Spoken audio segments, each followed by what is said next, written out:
Ready হয়ে গেছি, trip আজ থেকে স্টার্ট। যাচ্ছে এখন হাওড়া স্টেশন ট্রেন ধরতে, লোকাল ট্রেন। হ্যাঁ, ওষুধ ছেলের জন্য কোনো ওষুধ নিতে জানো?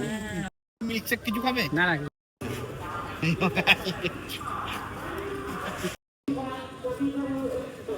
দিচ্ছে দিচ্ছে। এই রাউরকেলা থেকে নামলাম, তারপরে একটু লঞ্চে আছি, গাড়ি আসতে লেট করেছে তো আমি একটু বাইরে যাচ্ছি। এটা এ হচ্ছে কি বলতো, স্টেশন থেকে রাউরকেলা পাহাড়, এটা স্টেশনের কাছে। তো আমরা এখন ওয়েটিং রুমে বসে আছি,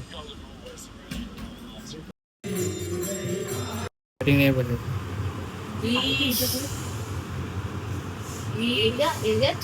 তো ফাইনালি গাড়ি এলো, হচ্ছে হকি স্টেডিয়াম উড়িষ্যার। চলছে ডাব পর্ব, এখনো 60 কিলোমিটার কিরিবুরু। কই দেখি, ঠিক আছে শরীর? তো সকলেরই এনার্জি লস হয়ে গেছিলো, কারণ সকালবেলা আমরা ঢুকেছিলাম, ট্রেন ঢুকেছিল 7টার সময়, তো গাড়ি আমাদের নিতে এলো ওই 11টা নাগাদ। তো অনেকটা ওখানে বসতে হয়েছিল, সেখানে সবার এনার্জি লস। এখানে ঠান্ডা, ঝাড়খণ্ডেও কিরিপুর এলাকায় প্রচুর ঠান্ডা, প্রচুর ঠান্ডা না, ঠান্ডা, গরম করছে না। এই জাস্ট এলাম প্রচুর জার্নি করে।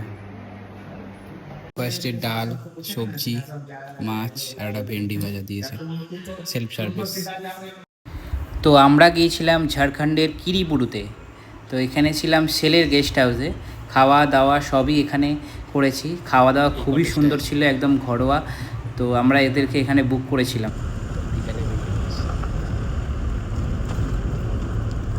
তো খাওয়া দাওয়ার হওয়ার পর আমরা বিকালে 4টে-5টা নাগাদ বেরিয়েছিলাম ঘুরতে।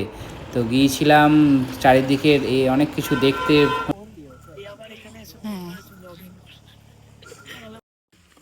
আকাশের মুখ ভার। তো এই জায়গাটা হচ্ছে সানসেটের জায়গা, সানসেট পয়েন্ট বলে।